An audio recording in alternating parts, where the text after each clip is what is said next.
Hello, I have my life together. I have cushions and everything. Hey there, I'm Elise and welcome back to my channel. So today I'm here with the sexy topic that everyone loves talking about, banking. So I know it's not the most interesting topic to talk about, but I'm gonna help you keep your money straight while you're here in Korea. I'm not a bank expert, but I do have several bank accounts and I did struggle a lot to make them, so now you don't have to. You're welcome. So keep watching to find out which banks are the most foreigner friendly and which are not, how to open a bank account in so much detail, and the different bank accounts that you can consider opening. But before we get into it, don't forget to subscribe and follow me on Instagram for more advice, stories, and peeks into my real life in Korea. If you haven't checked out my previous videos, I do have another video out already on how to prepare financially before coming to Korea. But if you're already here, it's too late for that. So stick around and let's get real. If you're a regular here, you already know that I never start a video without giving some backstory. So let me talk a little bit about why banking in Korea is so crazy complicated and especially hard for foreigners. To make a very long story short, Korea basically suffered a huge financial crash that caused the government to need to become very involved in bank regulation. They basically couldn't have people panic withdrawing their money, maxing out credit that they didn't have, taking out loans that they couldn't pay, and then they couldn't have the banks giving those loans to people who couldn't pay them. And so they put in place a number of checks and balances to keep these kind of things from happening because they were happening. So those checks and balances are being applied to Koreans, but they're also being imposed on foreigners to a higher degree for reasons that I'll explain in a second. So, which banks are foreigner friendly? So far, I have dealt with Shinhan Nonghyuk, Uribank, and IBK Bank in some capacity. And I can say that Shinhan Bank is by far the most foreigner friendly out of the ones I've tried. First of all, let's talk about names. My name is 23 characters, including spaces. And a lot of Korean banks until recently haven't been able to cater to foreign names because they're just too long. Korean names are typically 3 letters, 3 characters, sometimes 2, sometimes 4, but usually not more than that. Nowadays, foreign names are becoming a bit more trendy, so it's becoming something that Koreans have to deal with as well. But especially for foreigners, when we make bank accounts, if our name doesn't fit, it's a huge problem. And you might be wondering, why don't you just write your first and last name if your full name doesn't fit with all the 23 characters? Well, Korea requires that your name in pretty much everything, whether it's your bank account, your phone contract, your whatever, match the name that's in your passport. And this screws me over constantly. So I can't imagine the people who have longer names than me. And I've seen people with longer names than me.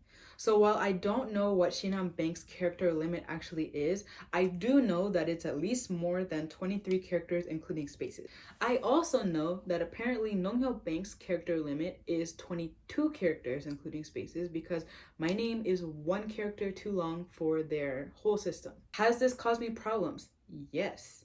Have I solved the problems? Eventually, yes, but I would just recommend going to a bank that can fit your name in the first place. I think that Shinhan Bank, for the most part, treats foreigners pretty closely to how they treat Koreans as much as the government will allow. You can apply for all the different bank accounts, you can use their online banking and phone app services, and if they update the app, you don't have to visit the bank to reapply for the app because they kicked all the foreigners out. Looking at you, Nonghyuk Bank.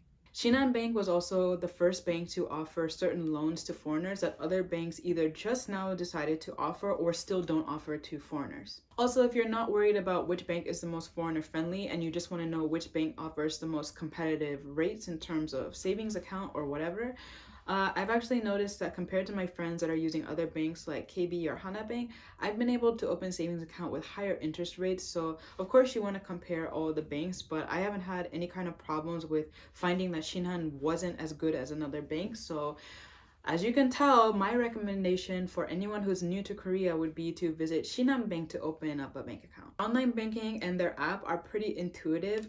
The online banking is offered in English. The app I think is only offered in Korean, although I haven't tried to change it to English. Maybe I could be wrong. And as for Uribank, I have very little idea about them because when I visited the bank to open up an Uribank account, they would not accept my documents. Perfect transition. Let's talk about the documents that you need to take with you.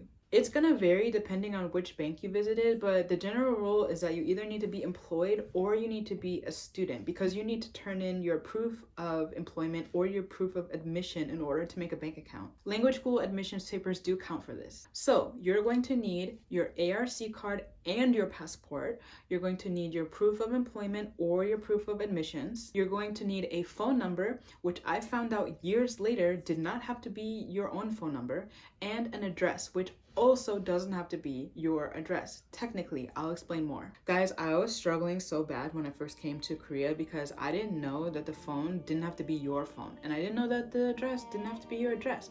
So I went to the bank and they were like, you don't have a phone number or an address, you can't make a bank account. And I went to the phone company and they were like, you don't have a bank account or an address, you can't make a phone. And then I went to the place to get an apartment and they were like, you don't have a bank account or a phone, you can't sign this contract. And I was just like,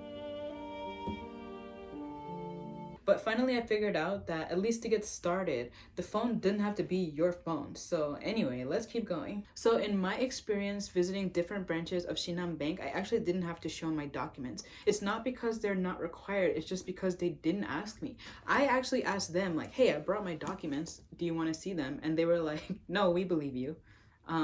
Okay.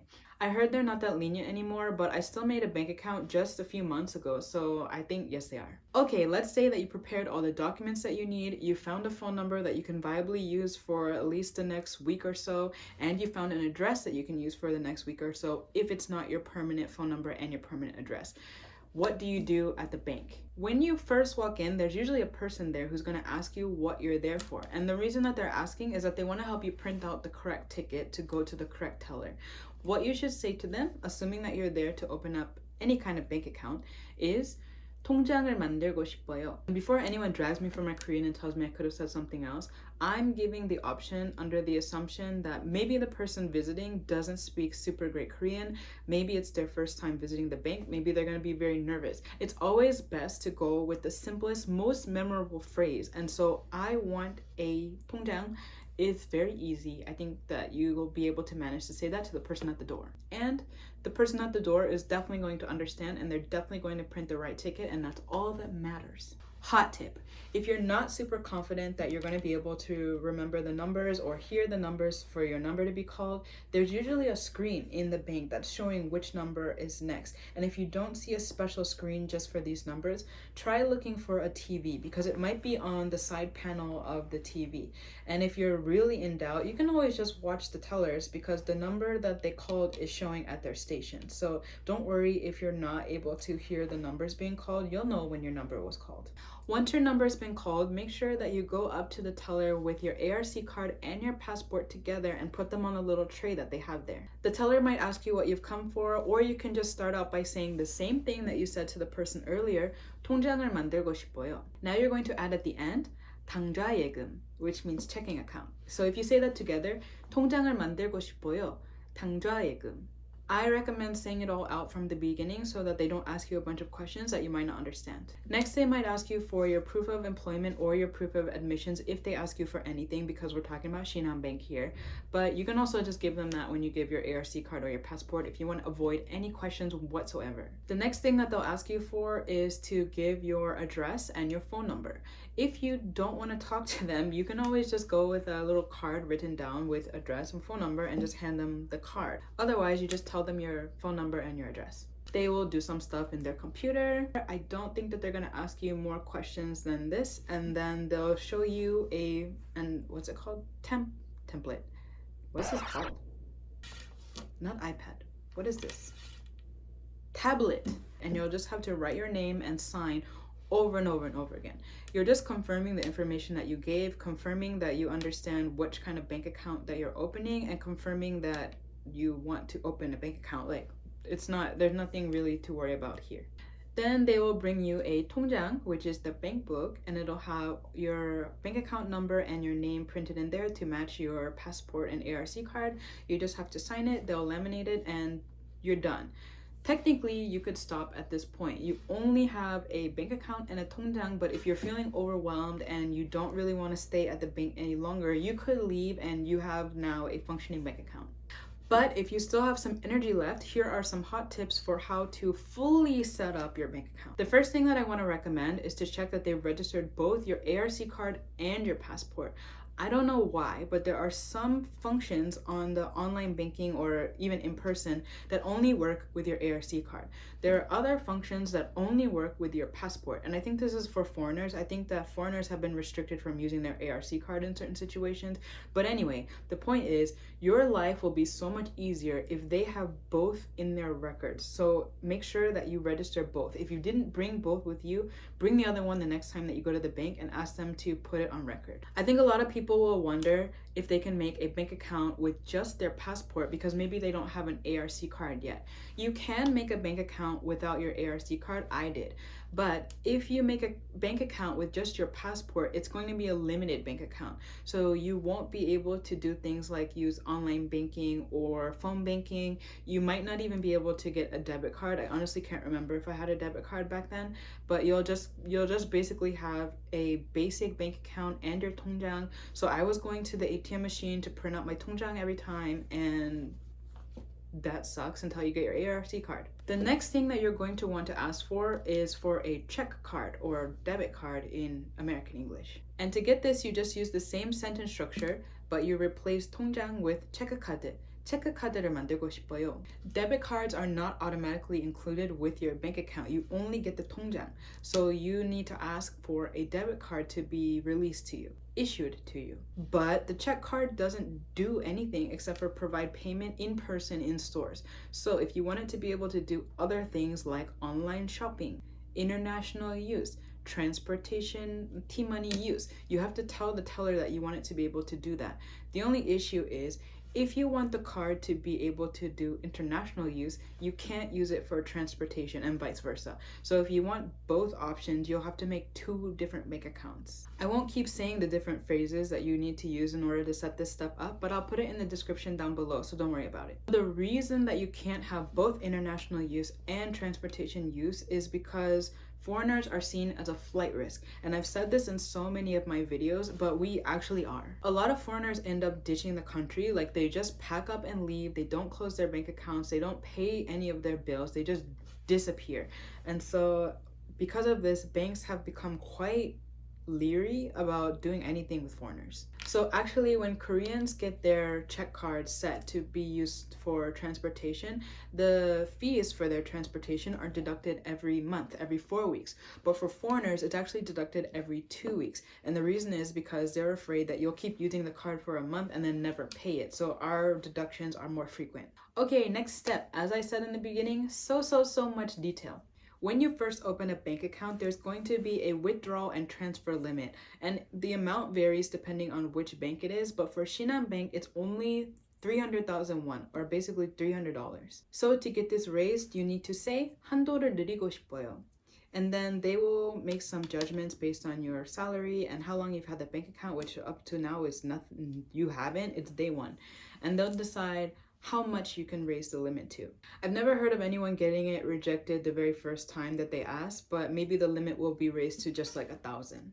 In case they don't explain how you can get it raised above 1,000, you need to make this bank account the bank account that you receive your salary to, and you need to receive your salary for 1 year, then they can raise it again. Finally, the last tip, look over here. Finally, the last tip is to ask them to help you set up the phone banking and online banking. This is not something that you can automatically use because you need a consent form.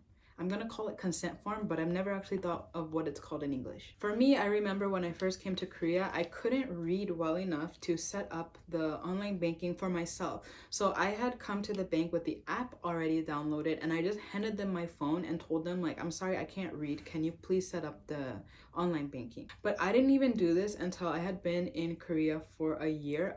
Before that, I was just using my bank book at the ATM machine, or I was using the online bank because it was in English. So if you're not really confident about using the phone app, you don't have to. You can function perfectly well without using the phone app. It's just, of course, loads more convenient if you do use the phone app, and you can also apply for other bank accounts through the phone app. It's not very easy to do online actually, so I recommend that you maybe try to get it onto your phone even if you can't read it, and then you can learn it slowly. But if you don't want to, no problem. Okay, so that's how to set up the bank account, and that's all the details that I think you would need. But if you still have questions about how it's done, you can just leave a comment down below and I'll get back to you. But those aren't the only type of bank accounts that are available to you, especially not from Shinhan Bank. Just like with any bank back home, there are also a savings account. And the benefit of a savings account, right, is that you collect interest on it for whatever period of time you decided to have it open. So in Korea, you have to make an agreement with the bank and you tell them like, I want to have this account for 1 year or 2 years, and they give you different interest rates depending on the different periods, and there you go.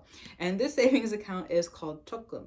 I personally did not make a savings account until very recently because the interest rates are pretty low. I think most people see it as not super worth it. But something to note is if you want to make a credit card later, you need to have a savings account for a certain amount of time, and it needs to have a certain amount of money in it. You can also go by your salary, but if your salary is low, then you have a better chance of getting it with your savings account. I'm sure that there are other types of bank accounts that are very specific as to what they're applied to, but I only have a checking account, a savings account, and a housing account, so let's move on. Lastly, you might be considering a credit card. In Korea, it's called 신용카드. I think that you don't actually need this because a credit card in Korea is more like a glorified debit card. It's not really what I think of as a credit card in the US. First of all credit cards here have yearly fees. And in the US, that's more for luxury cards. Just a basic credit card wouldn't normally have a yearly fee. Also, even if it's a credit card, you still have to pay off the full amount at the end of the month from the bank account that you agreed to pay it from. It will auto withdraw. So I don't really understand what the point of having this card is if in the end you're still gonna pay off the card. There are systems in place so that you don't have to pay the full amount, but then you kind of get like a penalty. So I mean, I am very new to having a credit card. I just got my credit card in January, so maybe I'm misunderstanding something, but so far from everything I've seen and from what I've heard from my friends who have had credit cards longer, I don't think you need a credit card. The reason that I made a credit card was not that I wanted to pay for things later. The good thing about Korean credit cards is that they all come with super nice benefits. So for example, I opened up a card for Korean air mileage so that I could get cheaper flights when I'm going to visit my family back home. There are also cards that have like discounts if you're online shopping. They have cards that have discounts if you shop in certain department stores. Like if you frequent some department store, you can get some benefits there. There are some that have benefits if you order a lot of food delivery to your house. So it's stuff like that. That's the reason that I made a credit card, not because it's credit. Also, unlike in the States, not just anyone can open up a credit card. In the US, it's quite easy. Even young people can have credit cards as long as their parents approved it. Here, you have to show that you've got money. If you don't have money, you don't get a credit card. So you have to either have a certain salary or you have to have a certain amount of money in your savings account, and it's not a small amount. Some cards have promotions where they'll get rid of the minimum savings account, or they'll lower the minimum salary, but it can change at any moment. So everyone who got a card that I know is pretty much just lucky. It's really a coin toss whether you're going to be able to get the credit card that you want in the moment that you want it. But anyway, that's a matter for a different video. This will get very long if I start trying to go into the details of all the credit cards and all the hurdles of getting a credit card. This is done. Okay, so I think I've told you everything that you need to know to open up at least one bank account here in Korea. I did this after being in Korea for only 2 weeks and not knowing anyone well enough to take them to the bank. So I believe that if I could do it, you can do it too. I believe in you. Fighting. I will leave several links in the description box down below and also several phrases to help you out, so don't worry about any of that. But of course, if you still have more questions or if you want to know something else about life here in Korea, feel free to leave a comment down below. And don't forget to subscribe and click that bell so that you don't miss out on my next video. As always, thanks for watching. Bye! 다음에 봐요!